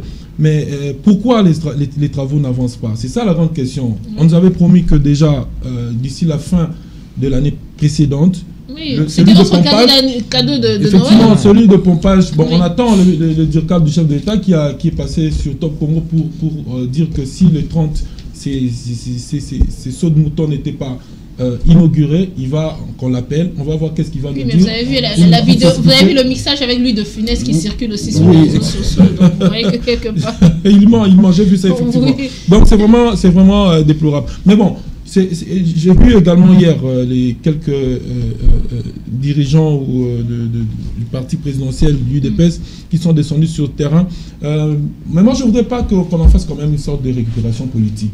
Parce que c'est vrai... Vous parlez de nous ou des acteurs politiques. Ah, okay. Parce que de part et d'autre, on sent vraiment que ça devient une sorte de récupération politique. Du côté du FCC, on tire sur les tenants du parti, de l'UDPS. Et du côté de l'UDPS, on veut se défendre, évidemment, parce qu'il y a beaucoup de choses qui échappent au contrôle de la base notamment. Parce qu'il ne faudrait pas que la base soit instrumentalisée, il ne faudrait pas que la base se sente qu'elle est délaissée. Parce que depuis que le chef de l'État a pris le commande de la présidence de la République, il faut reconnaître qu'il y a certains cadres et membres de l'UDPS qui ne se sont pas encore retrouvés et qui déplorent cette situation, et ils attaquent ceux qui sont au niveau de la tête du parti qui se retrouvent déjà. Alors, pour essayer de calmer un peu les esprits au niveau de la base, pour essayer de montrer que nous sommes des cœurs avec vous, nous sommes dans la même idéologie, dans la même philosophie, il fallait faire une action, voilà, pour incriminer les coupables. Mais j'ai appris que quand même il y a des propos un peu durs qui ont été utilisés en disant que ceux qui se sont lancés dans la mésaventure dans cette situation de sauts de moutons seront arrêtés, alors que nous savons tous que c'est la justice qui doit faire ce travail. Je voulais d'ailleurs en revenir, c'est pourquoi je suis revenu sur ça, pour dire que nous avons quand même une mauvaise conception de la justice au niveau du Congo. Il y a le principe de séparation de pouvoir. Souvent, on a tendance à dire ou à pousser le chef de l'État à pouvoir prendre la place, à interférer au niveau de la justice. Ça, c'est une erreur grave. Il faudrait qu'on puisse, au niveau de la population, inculquer cette notion-là à la population pour dire que il y a le principe de séparation de pouvoir, il y a le pouvoir exécutif, il y a le pouvoir entre-temps, personne ne s'occupe de cette communication-là. Exactement, il y a le pouvoir judiciaire et le pouvoir législatif. Il faut laisser le chef de l'État dans ses prérogatives constitutionnelles. C'est vrai que la Constitution, dans une certaine mesure, lui accorde, en tant que garant de la nation, garant du bon fonctionnement des institutions. Oui, parce qu'il y a la phrase aussi qui revient souvent, ça sera le seul comptable. Il a même dit, il ne faut pas faire de lui la justice ou faire de lui un dictateur, de telle sorte qu'il puisse toujours interpeller sur des décisions ou des tâches qui reviennent à la justice. Mais si cette justice te fait rire, qu'est-ce qu'il faut faire maintenant? Voilà maintenant pourquoi il faut avoir de bons juges. Il faut reformer cette justice. Il faut reformer la justice. Mais demander au chef de l'État de venir, par exemple, trancher sur une situation. Il n'est pas juriste, il n'est pas avocat, il n'est pas juge ou magistrat. Donc ce sont des compétences qui reviennent à ceux qui sont habilités à le faire. Alors il faut vraiment que la population comprenne ça. Et moi je suis contre d'ailleurs des propos tenus par monsieur Kabouya qui a dit qu'il faut arrêter ces gens. Non, il n'est pas juge. Ça ne revient pas à lui de pouvoir le faire. S'il s'avère qu'il y a des personnes qui ont détourné de l'argent, qui se sont méconduits dans la gestion du programme de 100 jours, notamment dans le secteur infrastructure en ce qui concerne les travaux relatifs aux sauts de moutons, il faut laisser la justice faire son travail. Donc, mais en tant que, on va dire, acteur politique, monsieur Kabouya, peut-être pour ne pas prononcer les propos, mais il pourrait aussi, on va dire, porter plainte, hein. Il a ce droit. Oui, en tant que citoyen congolais, il peut le faire. Mais déjà, quand vous affirmez que vous serez arrêté, il y a la présomption d'innocence, on le dit en justice. Aussi longtemps que la personne n'a pas été jugée coupable par... D'autant plus que nous ne connaissons pas cette personne-là, justement. Voilà, jusque-là, qui est derrière. C'est ça que j'étais en train de dire, c'est une sorte de poudre au jeu qu'on veut lancer au niveau de la population, au niveau de la base notamment. Comme ceux de la Mouka qui disent sous la poudre de perlimpinpin, c'est ça? Madame. Vous êtes allergique à certains mots que je prononce? Non, je n'ai pas senti M. Karl très convaincant lorsqu'il a fait allusion aux questions relatives à la justice. Je ne l'ai pas senti profond comme d'habitude. Ah bon? M. Karl, parce que dans votre intervention, vous avez dit au lieu de trop critiquer, il faut se demander quel est mon apport par rapport à ceci. Mais notre rapport, vous et moi, tout ce que nous disons, c'est ça notre rapport. Nous sommes en train même de... les 15%, qu'on déduit dans le crime, là, c'est votre rapport, oui, non? nous sommes en train effectivement de tirer la sonnette d'alarme pour que là où ça ne marche pas, qu'on puisse revoir. Les choses changent. Vous savez, M. Karl, pas plus tard que ce matin, j'étais en train de venir ici pour l'émission. J'écoutais des informations sur une des radios dont je ne vais pas citer les noms ici. Alors, j'ai entendu une page relative à une grève que les magistrats peuvent déjà lancer, je crois, si pas demain, après-demain. Mais écoutez ce qu'un magistrat va dire. Les journalistes se demandent, mais vous voulez aller en grève, mais vous, magistrats, on vous accuse souvent de corruption. De corruption, vous ne faites rien, vous ne poursuivez pas. Vous savez ce que ces magistrats répondent? Les gens disent que nous sommes corrompus. Mais pour éviter que nous soyons, bon, à peu près, pas exactement, mais à peu près cela, pour éviter que nous soyons corrompus, il faut commencer par améliorer nos conditions de travail. Moi, je me suis dit, mais ça, c'est quel intellectuel? Vous voulez justifier un forfait, ok, pour des raisons d'ordre financier. Parce que je n'ai pas bien mangé, alors je vais me permettre n'importe quoi pour que je mange. C'est comme une dame qui... Ça, c'est comme déontologie. Je me prostitue parce que je ne sais pas. Je me suis dit, il y a d'autres alternatives. Oui. Finalement, on est sur quelle planète? Malheureusement, des gens comme ça, déjà, dans des pays sérieux, un maïssa qui dit ça, il doit d'abord être interpellé. Mais ça revient au changement de mentalité. Justement. C'est une éducation profonde. Je ne vois pas que les enfants, lorsque je parle d'éducation, l'éducation, c'est tout un système qu'on impose à une société. Attendez. Et cette société doit se... Oui, monsieur, je vous comprends. Mais parce que quand vous avez parlé, je ne vous ai pas senti pointillé profond. C'est comme si vous vouliez dédouaner cette justice. Non, pas du tout. Je me dis, mais avec la même justice, combien d'affaires? Je commence par les affaires qui sont peut-être les plus récentes. Moïse B. D'abord, je commence par... Non, même pas. Ça, je ne vais pas en parler. Non, je ne veux pas parler de Moïse. Prenons le cas des massacres. Mais pourquoi tu fouilles Moïse B? C'est quand même un bon sujet. D'accord, on pourra y revenir. Non, moi je préfère qu'on en parle le jour où on aura justement la décision. Exactement. Prenons le cas des massacres de Yumi. Dernièrement, là, on a fêté une année depuis que ces massacres ont été perpétrés. Aucune conclusion. Aucune. Une année. Quel massacre? De Yumbi. Ah, ok. De l'année passée. Non, c'est en 2018, hein, c'est de 2018. 2018, oui. Donc. Aucune Une année conclusion. après. Aucune conclusion. Le crash de l'avion présidentiel. Aucune conclusion. Ah, je l'ai oublié même celui-là. Le 15 millions de dollars. On a accusé les uns les autres d'avoir tout ça. Aucune avancée. Le 200 millions. Aucune avancée. Quelle justice? Non, le 200 millions, Mais on nous interdit d'en parler, sinon Oui, on va paralyser le pays. Non, on nous interdit d'en... Non, ce n'est pas un individu qui nous interdit d'en parler. Oui, 857. J'aimerais réagir à chaud par rapport à ça. Une investigation ne dit pas la fin. Ne dit pas sa fin. Mais ça prend du temps. C'est un cours. Exactement. Vous n'allez pas investiguer 2 mois, par exemple, ou 6 mois pour une affaire comme ce crash-là, par exemple. C'est un dossier sensible qui implique la sécurité nationale. Êtes-vous sûr qu'il y a toujours des investigations? Mon problème à moi se situe, encore je vais insister, vous allez m'excuser par rapport à ça, mon problème à moi se situe par rapport à toutes ces investigations-là au niveau communication. Voilà. Le peuple est frustré parce qu'on ne lui dit pas ce qui se passe par rapport à ces investigations. Mais oui, bien sûr, une investigation dit quand elle commence, mais elle ne dit pas quand elle finit. Donc il faut... Vous savez que sous d'autres cieux, par exemple, vous avez des dossiers dont on parle toujours. Oui, exactement. Donc il faut que ça revienne ça prend un dossier qui peut de temps en même 10 ans ans. à la presse mais et avec des mises au point et tout ça. Mais justement, là, enfin, on s'est réjoui. Non, mais on ne dit pas que l'investigation est finie. On a abandonné. Que l'investigation soit finie ou pas.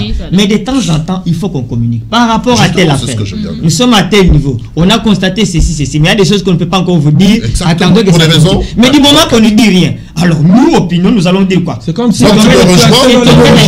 Tu me rejoins par rapport à la communication. Ce n'est pas le problème avec les investigations. Le problème qu'il y a, c'est la communication.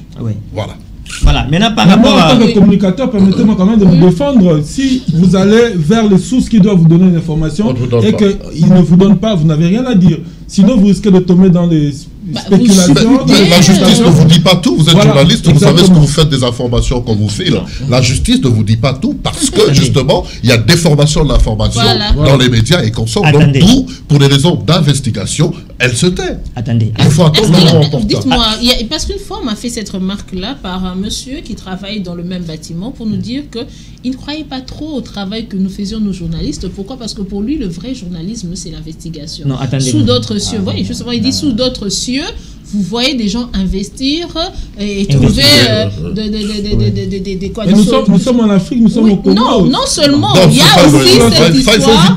Il y a aussi les moyens que l'on met. On a vu beaucoup de collègues qui sont partis. Voilà, et puis il y a aussi les moyens qu'on met à votre disposition pour faire ces investigations. Je vais apporter une nuance. La communication dont moi je parle, ce n'est pas les informations que vous, journalistes, vous devez nous donner. Mais c'est les procureurs chargés du dossier lui-même. On le voit sous d'autres cieux. Par exemple, en France, en Belgique, en Allemagne, tout ça. Les procureurs sortent. Les journalistes sont là, attendant savoir ce qu'il va dire. Dit, bon, par rapport à tel dossier, le parquet a investigué, nous sommes à tel niveau, on a constaté ceci, cela. La prochaine étape, on va faire ceci. Ça s'arrête. Et de manière régulière. Et du moins, il y a une information à la source. Alors, du moment qu'il n'y a pas cette information, bon, qu'on nous laisse nous plaindre. Mais en nous plaignant, nous leur rendons la tâche difficile aussi. Parce qu'à ce moment-là, c'est non, mais le problème, c'est qu'avec le Congolais, ça plainte aussi n'est pas éternelle. Hein. On va se plaindre pendant 2-3 jours d'un sujet, puis on oublie. Je sais que vous et moi, si l'actualité revient, alors vous avez parlé de Moïse Mbi, et apparemment, on a oublié nos soucis. Hein. Les sauts de moutons, des fois, si on les oublie, non, Moïse Mbi, on lit chaque jour. Je pense que il y a plus important que ça à dire. Il y a plus important que ça à parler. Donc, c'est un peu ça. Mais par rapport à ce que Augustin Kabouya a dit, bon, je ne vais pas trop tirer sur l'homme. Hein. Et je me dis quand même qu'il a droit. Il a droit en tant que citoyen congolais de savoir comment ça se passe. Mais qu'il promette des arrestations, tout ça, c'est pas son rôle. Voilà. Ce n'est pas à lui de dire qui sera arrêté, tout ça, qui ne sera pas arrêté. Non, ça, c'est pas son travail. Voilà. Alors, par rapport à cela, Monsieur Karl, moi, je vous dirais, c'est qu'une certaine opinion dit, c'est qu'en exigeant la lumière, Monsieur Jojo plutôt, en exigeant la lumière sur les travaux de saut de mouton, c'est une façon pour l'UDPS d'être le gendarme de Félix Tshisekedi, parce que on dit que Félix Tshisekedi n'a pas, disons, ne sait pas s'adresser aux membres de sa coalition, on va dire, avec les mêmes patrons que lui dans la coalition. Alors, il passerait par un gendarme un peu comme ça, Kabouya, pour pouvoir, de manière officieuse, pouvoir tenser, on va dire, les partenaires. À cette question, madame, je répondrai ceci. Aujourd'hui, on doit faire la part de choses. Le président de la République, M. Félix Tshisekedi, est président de tous les Congolais. Et c'est ce que, je dirais même, une petite erreur qui s'est faite au niveau de l'UDPS, qui doit comprendre qu'aujourd'hui, le chef de l'État, Mobutu l'a dit en ce temps, est au-dessus de la mêlée. Donc, il n'est pas seulement le président de l'UDPS, puisque d'ailleurs il a laissé un intérimaire, il est le président de tout le Congolais. Donc, c'est vrai que l'UDPS a compris que 2023, ce n'est plus loin. Ils ont un discours à présenter, ils ont un bilan à présenter à la population, et l'UDPS ne voudrait pas que son bilan soit négatif, et il sait qu'il y a des gens qui ne vont pas le permettre à ce que ce bilan soit positif. Donc, heureusement qu'ils se ressaisissent au bon moment, pendant que le chef de l'État est encore en plein mandat et au début de son mandat, il y a juste une année, parce que si il dorme sur le laurier et qu'il se laisse emporter par ce prestige d'être le parti présidentiel, après 5 ans, ça sera difficile pour eux d'être crédible et à valider par la population. Parce que vous savez, l'UDPS a fait 32 ans dans l'opposition, et pendant 32 ans, ce n'était que de critiques contre le pouvoir en place. Alors maintenant que vous êtes dans la gestion, eh ben, vous êtes censé montrer de quoi vous êtes capable. Donc je crois que ce qu'ils ont fait, c'est quand même interpellateur, mais moi je crois qu'il faut encore faire un peu plus.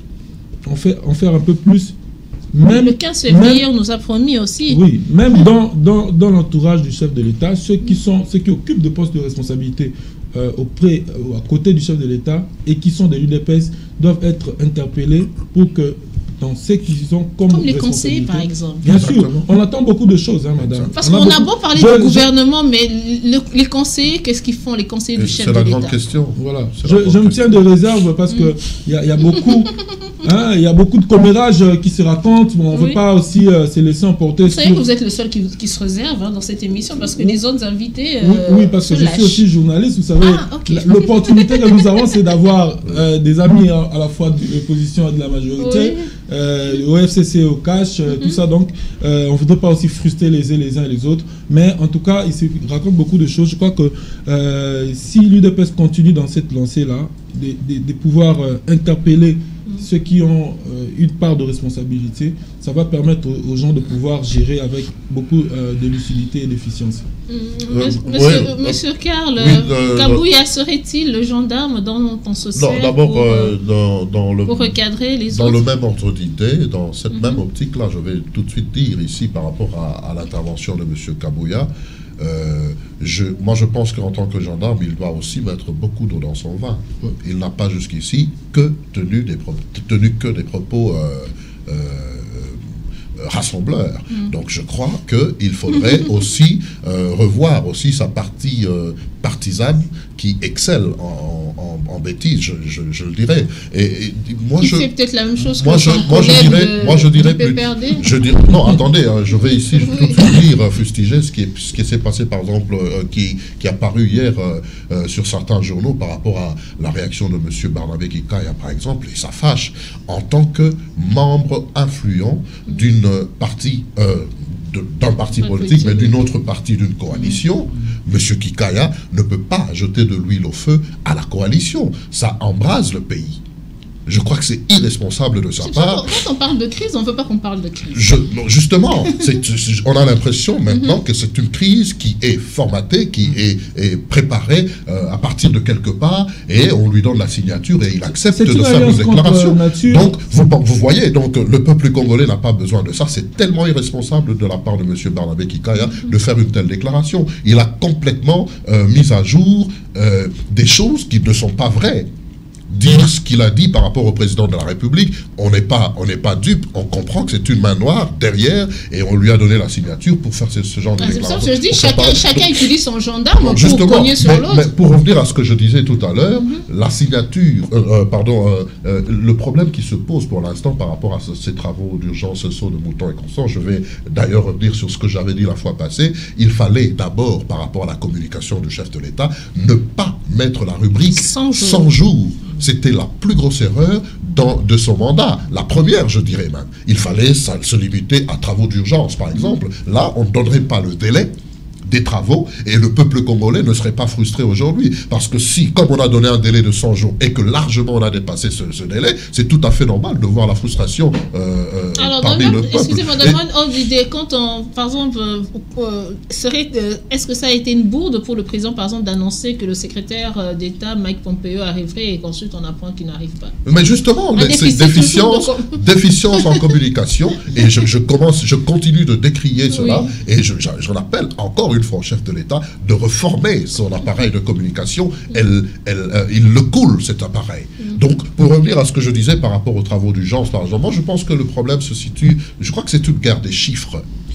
Le vrai problème se situe à ce niveau-là. Il faudrait encore, sur le plan communicationnel, dire aux Congolais combien a été déboursé, parce que d'aucuns parlent de 40%, 30%, Ikabouya a dit 30%, il y a Kamere qui... Mais quand on dit 30%, c'est par rapport à quel montant? Aucune précision. On ne sait pas les 30%, c'est par rapport à l'exécution ou par rapport au financement. Donc, il faut... justement revenir, et on se demande, M. Jolino Makelele, qu'il devrait en principe faire ce travail-là. Qu'est-ce qu'il fait à l'information dans les médias? On ne comprend pas. Il attend vendredi pour faire le rapport du Conseil de ministres. Et c'est comme si ça se résume à ça, le travail. Vous comprenez? Donc, on se dit, tout ce bruit qu'il faisait jadis sur des plateaux de télévision, dans des débats et consorts, aujourd'hui il est sur place, il ne fait absolument rien. On ne sent pas la communication vibrer et le peuple congolais être informé à temps des choses qui se passent. Et M. Jolinet, pour le souligner, il est de l'UNC. Curieusement, on se pose la question, est-ce que l'UNC joue un rôle à ternir l'image du président de la République? C'est la grande question.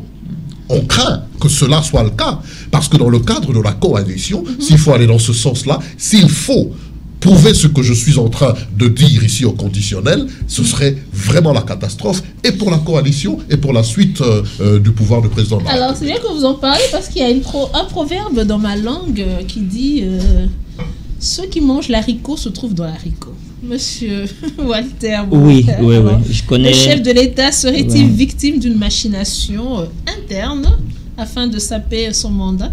Et là, on fait toujours référence à ces travaux qui n'ont pas été exécutés à l'échelle du financement.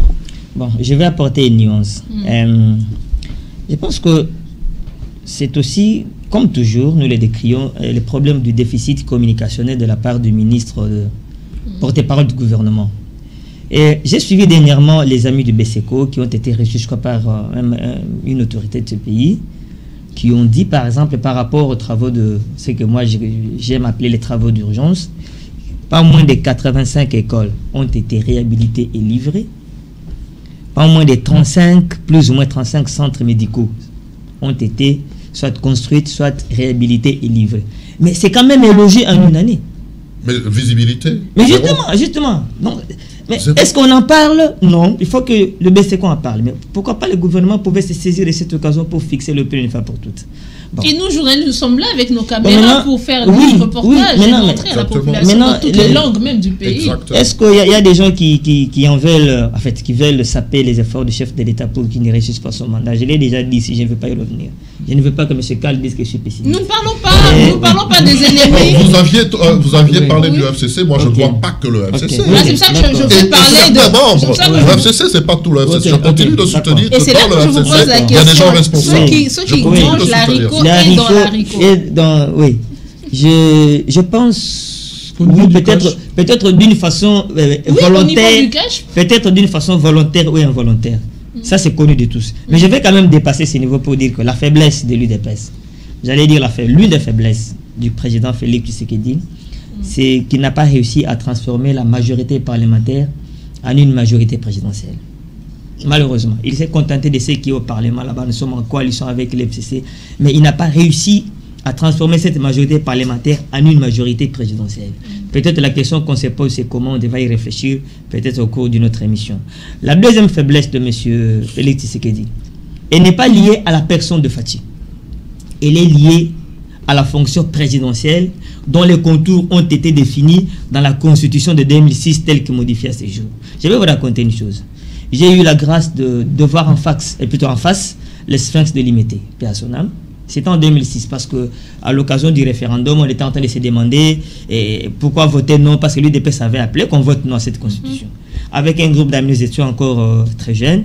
Nous sommes efforcés d'aller à Limité. Bon, après quelques 4-5 jours d'insistance, le défunt Étienne Tshisekedi nous a reçus, mais il nous a fait des révélations. Moi, je ne suis pas constitutionnaliste, mais il nous a fait des révélations sérieuses et terribles. Il a dit par exemple que la constitution qu'on vous présente est calquée sur le modèle français.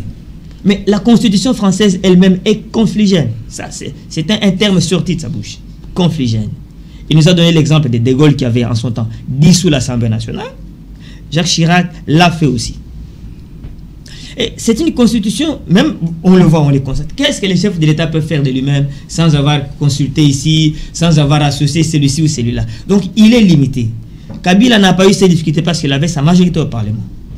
Mais avec l'actuelle configuration, où Fathi n'a pas une majorité au sein du Parlement, c'est tout à fait difficile qu'il ait la main libre. Beaucoup de gens l'accusent, on tape sur lui, on dit qu'il ne fait rien, pourtant il fait beaucoup de choses.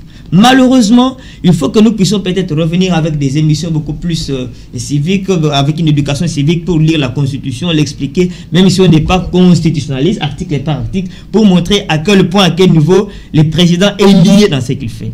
Mais je vois que dans cette histoire, l'opposition, bon, pour ne pas parler d'elle, l'opposition de la Mouka a fait un travail de mensonge terrible. Trop grave. Parce que ces gens-là ont fait croire que... En politique, tout est permis, non? Non, tout est permis, mais il y a quand même l'éthique. Il y a quand même l'éthique, une notion d'éthique, le minimum d'éthique, madame. Ça fait, ces gens ont fait croire que si l'autre était élu, proclamé vice-président, du jour au lendemain, tout allait changer, on allait arrêter celui-ci, on allait arrêter celui-là. J'ai dit ça par rapport à ce que M. Jojo disait. Le chef de l'État, il n'est pas le policier, il n'est pas le magistrat, il n'est pas... Non, le service de l'État est tellement compartimenté que chacun joue son rôle. Le chef de l'État est au-dessus de la mêlée. Il ne faut pas trop lui demander aussi. Voilà. Mais ce qu'il faut, c'est que les gens qui sont tout autour de lui, ses principaux conseillers. Est-ce qu'il aide à pouvoir... Justement, c'est cela le problème. Donc, je crois que sur ce point, nous ne cesserons jamais d'insister. Il faut que le chef de l'État apprenne à se faire entourer par des personnes qui l'aident effectivement à avancer. Non, mais madame, on l'a dit sur ce plateau. On peut le dire. Pourquoi ce n'est pas fait? Parce qu'il y a un service de monitoring qui suit cette émission. Non, mais madame, en commençant par un réajustement sérieux dans cette coalition. Parce que moi, j'ai proposé une fois ici, sur ce plateau d'ailleurs, de reformer cette coalition, écarter toutes ces figures de chaque côté qui fâchent, qui viennent avec des déclarations incendiaires. C'est les deux partis qui ont des jeunes, qui ont d'autres personnes qui ne sont pas très connues, mais qui sont brillants, qui peuvent venir autour d'une table des états généraux, par exemple, de cette coalition. Exactement, pour réfléchir et trouver des voies et moyens pour sauver cette coalition. Mais ce n'est pas une idéologie, vous changez les têtes, mais l'idéologie n'est pas la même. Entre-temps, madame, laissez-moi chuter en disant ceci.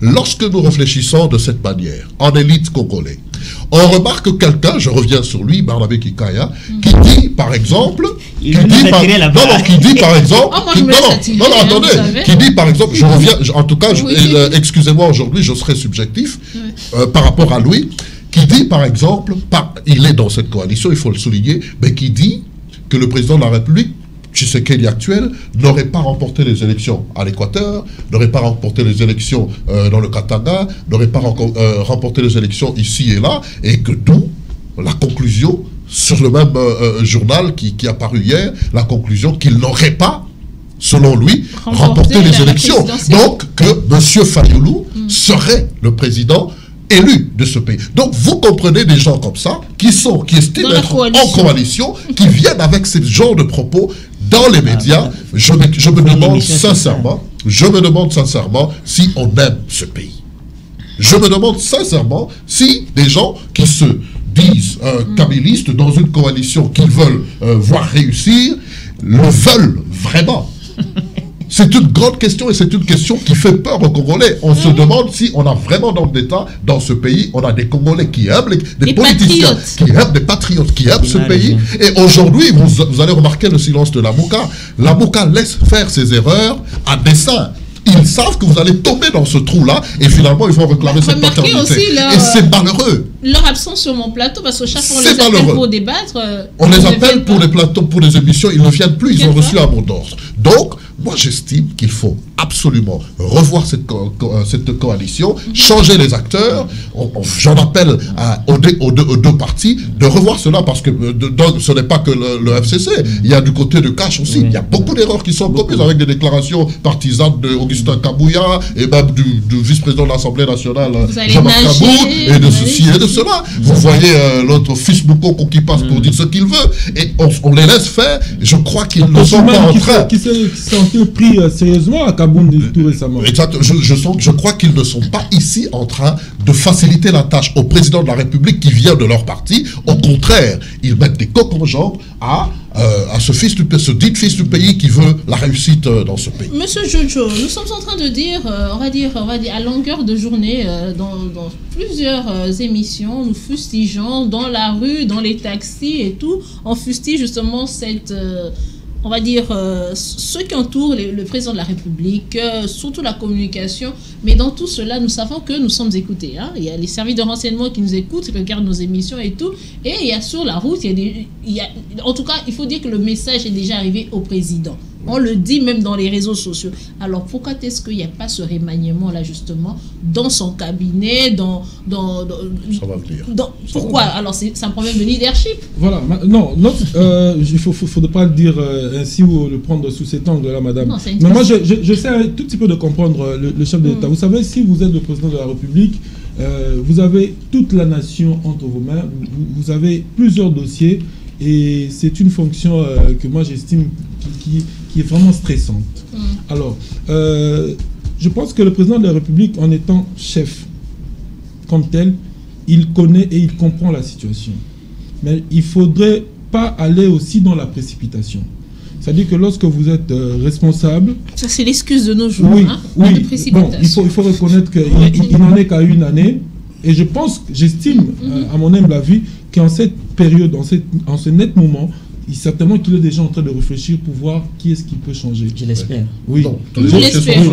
Oui. Les dossiers sont alors, il faut, quand vous êtes à la tête de la République ou d'une grande institution, il faut parfois analyser et prendre des décisions de manière froide. Il faut aller aborder les choses d'une manière froide. Il ne faut pas aller dans la... C'est un politicien, je ne pense pas qu'un politicien, c'est plus son cœur qui est engagé, mais plus... C'est vrai qu'on peut tout dire sur M. Kabila, mais sur ce point-là, si vous l'observez bien, c'est quelqu'un qui faisait pratiquement la même chose. On a eu à échanger avec certains de ses collaborateurs en son temps. Certains nous disaient que vous pouvez même venir accuser quelqu'un chez lui.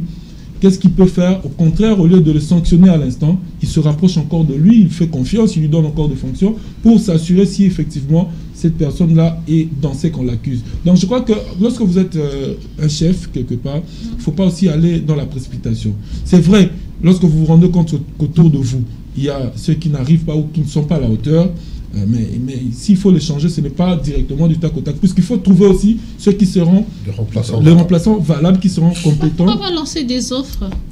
À ce niveau-là, le casting ne peut pas se faire à ce niveau-là. C'est discrétionnaire, c'est vraiment discrétionnaire. Le casting ne peut pas se faire. Il faudrait que le président travaille avec des gens en qui il a vraiment confiance. Et donc, parce que vous pouvez être infiltré, il peut y avoir des gens qu'on envoie pour vous espionner. Donc, il faut vraiment apprendre un peu de temps de réflexion et d'observation pour voir qui mettre à la place. Mais je crois que c'est que monsieur Carl l'a dit tout à l'heure, est très fondamental. Vous savez, bon, moi je fais des analyses. Hein.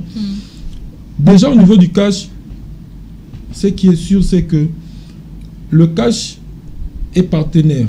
Donc l'UDPS est partenaire à l'UNC, mais il ne faut pas oublier que l'UNC, évidemment, a également des ambitions. Exactement. Selon l'accord qu'ils ont fait à Nairobi, il faudrait que l'UDPS soutienne la candidature à la présidentielle de l'UNC en 2023. Ça, c'est un aspect très important qu'il ne faut pas négliger. Parce que jusque-là, les gens se posent des questions. Est-ce que l'UNC... Mais en voyant les têtes de l'UDPS, voilà, vous croyez qu'ils vont soutenir cette... C'est ça maintenant la grande problématique. C'est ça la grande problématique. Est-ce que la base va accepter de soutenir la candidature de Vital Kamerhe, puisque c'est le potentiel candidat de l'UNC en 2023? Et surtout, il faut reconnaître qu'en ce moment, l'UNC a fait un grand travail d'implantation à travers la ville et la République. L'UNC vient de se refaire une santé financière très significative.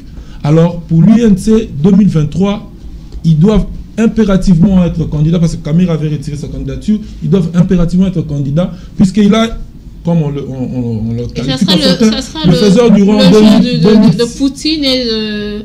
Medvedev, non, je ne pense même pas qu'à l'UDPS ils vont accepter. Mais moi, je crains qu'à une année ou 2 ans avant la fin du mandat, que cette famille politique s'éclate. On a dit ça dans la fois passée. Parce que ça, c'est déjà un présage. Lorsque vous suivez les propos d'un des cadres de l'UNC, pour le citer, Totumani, personnellement, j'ai vu la vidéo, la façon dont il s'en est pris au président AI de l'UDPS, Kabound. Ça veut dire que vraiment ces gens-là sont prêts à l'éclatement. Il y a une fissure. Mais voilà maintenant pourquoi, au contraire, ils devaient être unis davantage, parce que ça profite à l'amour, comme vous venez de dire tout à l'heure. Quand ils se rendent compte que nos adversaires se divisent déjà entre eux, ils n'ont plus besoin. Quand il y a une entente là, le combat est déjà fait. Ils attendent une occasion propice. Exactement. C'est également déplorable de constater la même situation entre le FCC et le CASH.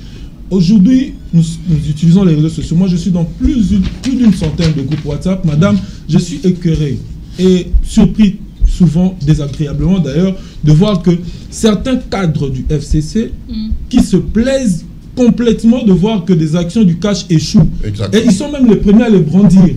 Et je crois que c'est la difficulté. On n'en a pas parlé, mais je crois qu'on va en parler prochainement. Les ordonnances loi qui doivent être signées par le chef de l'État pour permettre au ministre de signer des arrêtés, tout ça. Comment des informations comme ça filtrent facilement et puis on utilise ça, on brandit, on le place au niveau de... Même l'affaire 15 millions, si la population ne pouvait pas en savoir, ça pourrait rester au niveau interne. Vous savez qu'il y a des ramifications. Le ministre de Finances sortant, il y a Henri Have et tous les autres. Donc ça veut dire que de part et d'autre, des gens se plaisent de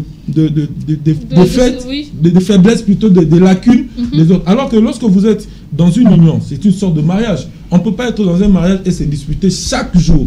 Soit c'est le divorce. Donc c'est pratiquement déplorable. Et même dans un mariage, quand le partenaire agit mal, il y a des fois même pour on va dire la bonne marche du couple, on garde l'information, on ne se plaint pas même dans sa propre famille. Voilà, exactement. Donc c'est quand même regrettable. Bon, d'aucuns diraient que nous sommes en politique, tous les coups sont permis, mais malheureusement, il faut quand même faire de la politique avec une certaine hauteur. Non, mais tous les coups sont permis. Je voulais aussi en venir. On le voit sous d'autres cieux. Hein. Il y a des républicains, il y a des démocrates, mais si, aux États-Unis par exemple, ou en France, où il y a des socialistes et tout, mais si c'est une question d'intérêt national. L'intérêt national, tout le monde converge vers la même direction. Vous soutenez, parce que c'est le développement du pays. Exact. La population souffre, la population a besoin de voir la situation sociale s'améliorer. Ça ne sert à rien les guerres politiques. Au contraire, c'est lui qui est là. Il n'a que 5 ans. Que vous le vouliez ou pas, il a 5 ans. Soutenez-le, faites que le pays puisse se développer. Et si vous êtes convaincant avec votre programme que vous il ne faut pas seulement que ça soit sur base des faiblesses de l'autre pour brandir son discours et espérer être élu. Donc je crois que les acteurs politiques sont vraiment interpellés et ils doivent vraiment essayer de revoir la manière de faire de la politique de notre pays. Alors, monsieur Walter, ça sera votre mot de la fin. Dites-nous. Déjà l'émission a fait 1h30. Ah, c'est vrai qu'on est sur ce plateau. Les bonnes choses ne durent pas. Mais dites-moi alors, c'est vraiment, comme monsieur Jojo vient de le dire, nous sommes dans un mariage signé pour 5 ans. Ça veut dire, au bout de 5 ans, nous avons eu des accords comme quoi tu me soutiens maintenant, je te soutiendrai dans 5 ans. Alors, quand déjà, au bout d'une année, il y a des fissures comme ça qui éclatent, dites-moi, c'est de l'immaturité politique? C'est comme monsieur Karl l'a dit, c'est, qu'on va dire en lingala, BKK? Ou bien, qu'est-ce qui se passe? Bon, ou on ne comprend pas ce que c'est coalition? Justement, c'est par là que j'allais commencer. Je suis en train de me poser quelques questions. Je me dis, est-ce qu'il y a une coalition entre UNC et UDPS?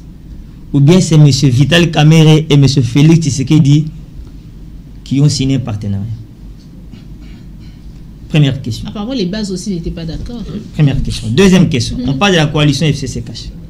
Déjà, le Cash lui-même n'a pas une existence juridique.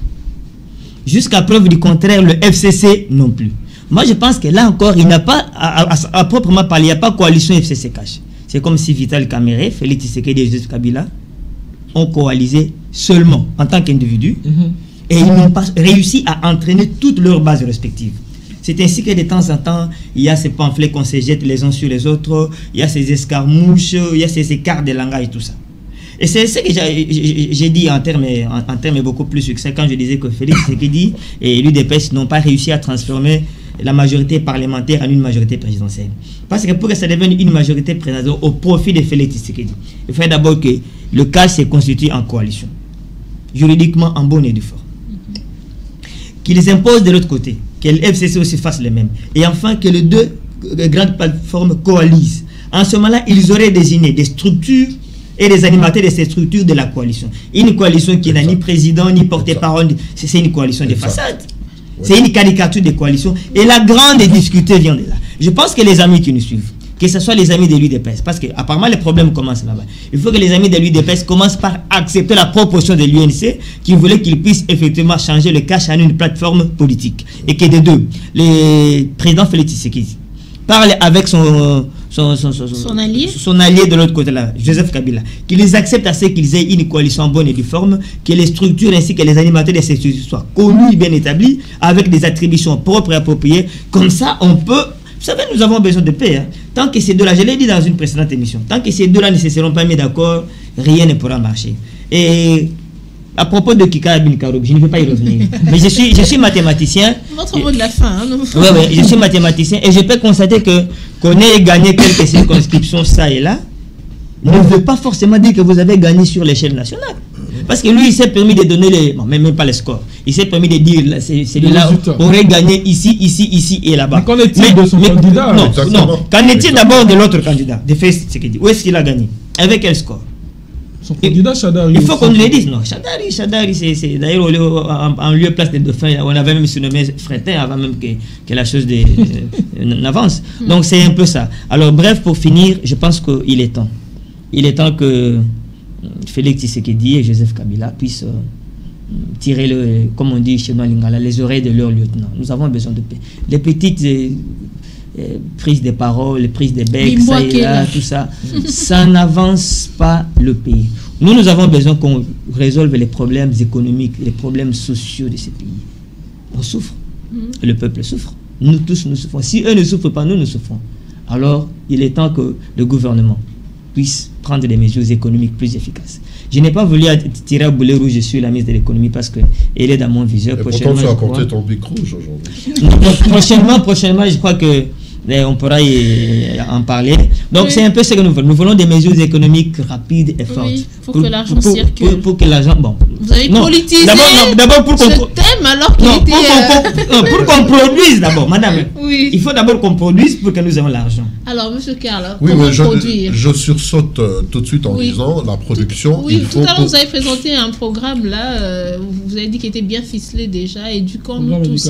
Éduque-nous tous ici. Éduque.nous.tous.ici. Oui, parlez-nous-en. Oui, éduque-nous tous ici, en fait, je vais répéter, c'est quelque chose que j'ai conçu dans le cadre du soutien et de l'accompagnement du chef de l'État, de la vision du chef de l'État par rapport à l'article 43 de la Constitution qui stipule que l'éducation de base en RDC devrait être gratuite et qu'on sort. Donc pour sa consolidation, pour l'accompagnement dans le cadre de cette vision-là, nous avons estimé, proposé, donner des solutions au gouvernement central qui, évidemment, est le bras séculier de la vision du chef de l'État, qui met en exergue, qui administre à la place du chef de l'État cette vision.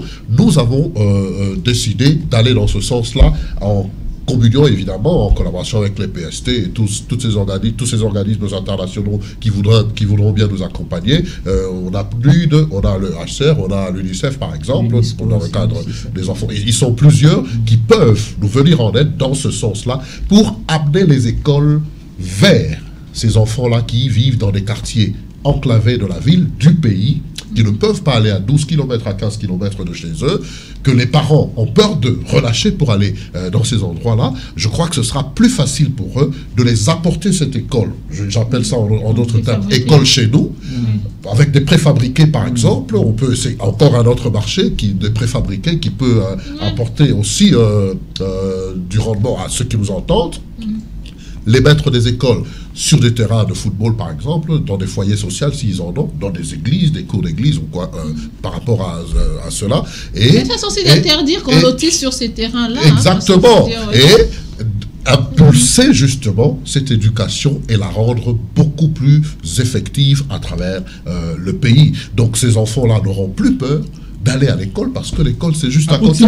Et l'enseignement aujourd'hui, avec les enseignants qui ont été tous mécanisés, on peut aussi leur donner du travail en allant vers ces enfants. Vous avez déjà l'enseignant et on ne sera pas obligé de on leur obligera pas des cartables, des uniformes ou quoi que ce soit. On peut leur apporter avec l'aide de ces organisations-là du matériel didactique et consorts. Donc pour implémenter cette vision du chef de l'État et la rendre beaucoup plus effective et avoir plus d'enfants récupérés dans le système éducatif, parce qu'il y a des enfants qui sont non éduqués et les enfants qui sont déscolarisés, donc non scolarisés et déscolarisés. Donc il y a certains enfants qui ont 15 ans, 13 ans, mais qui n'ont jamais vu un tableau noir. Donc ces enfants sont non scolarisés et il y a les déscolarisés à cause des raisons manque de travail. Vous imaginez deux enfants comme ça au sein d'une même famille, ça crée déjà un complexe. Pardon. Deux enfants comme ça dans une même famille. Exactement. Un enfant étudie, un enfant n'a pas étudié. Vous voyez le complexe à créer. Et pour ceux qui sont non scolarisés, qui ont atteint un certain âge, qui ne sont jamais allés à l'école, on peut les orienter dans des centres de formation, INPP et consorts, pour faire des métiers. Donc c'est une démarche très louable que nous avons mis sur pied et nous appelons évidemment au gouvernement, nous en appelons au chef de l'État, à la première dame qui s'insurge, qui entre dans ce cadre-là pour aussi aider, nous venir en aide pour concrétiser cela. Monsieur Jojo, votre mot de la fin. Merci beaucoup de nous avoir associé effectivement à cette émission, une émission qui est très suivie. Et vous avez les encouragements de beaucoup, surtout nos amis qui me suivent sur les plateformes de téléchargement mobile. J'ai reçu beaucoup de coups de fil lors de la dernière émission qui ont suivi et qui ont beaucoup apprécié la qualité des thématiques. Aujourd'hui, nous avons parlé de la circulation monétaire au niveau de la population. Je crois que les décideurs sont quand même interpellés. S'ils ont vraiment le souci de la population et l'amour de la nation, ils vont faire chacun à son niveau les nécessaires pour que l'argent circule. Ça ne sert à rien de vous enrichir personnellement alors que ceux pour qui vous êtes là, parce qu'on travaille pour la nation, pour la population, continuent à croupir dans la misère. Mais bon, je veux quand même faire une anecdote. Vous savez, on a parlé de la circulation d'argent, mais aujourd'hui, il y a de l'argent qui circule entre une minorité de gens, comme je l'ai dit, même au niveau de l'opposition, notamment. Ça va vous étonner quand même, mais ça fait débat. beaucoup s'interrogent comment M. Martin Fayulu a pu s'acheter une parcelle à 650 000 $ sur l'avenue de Fondation Kofi Annan. Non, mais alors ça il faut pousser, il faut chercher. Il faut en journaliste que nous sommes, nous allons malheureusement, M. Kerr vient de le dire tout à l'heure, moi j'ai suivi M. Kitoko, qui est son secrétaire général, et certains de son parti, qui ont voulu défendre en disant que nous avons demandé à la population de cotiser $1 à chacun, c'est ce qui a fait. Mais je me demande, maintenant on les a rattrapés en demandant à quel moment vous avez lancé cette opération. Moi, je ne me rappelle pas d'avoir cotisé. Non, parce pas que, du tout. Voilà, parce que vous avez... Une opération de telle envergure, c'est tout le monde qui en parle. $650 000, madame, si quelqu'un le dépasse à ce jour, ça veut dire qu'il a 2 millions à la maison. Oui. Et... Voilà. Et il est chômeur. Donc ça veut dire que l'argent... Il est chômeur. L'argent circule... Voilà, il est chômeur parce que... Il est chômeur. Exactement. Il est chômeur.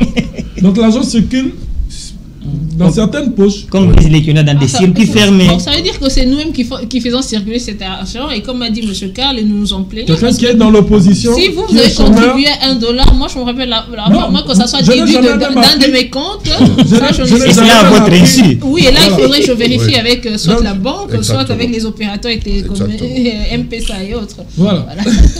Bon, merci beaucoup mesdames et messieurs. Vous avez suivi cette émission. Vous l'avez aimé. Vous avez notre page Facebook. Vous avez les réseaux sociaux pour nous faire parvenir votre avis et voilà, et resuivre encore cette émission si vous voulez encore la regarder une fois de plus à 15h. Et voilà, donc juste après vous aurez le journal télévisé. Restez toujours en compagnie d'APIC Télévision. Au revoir.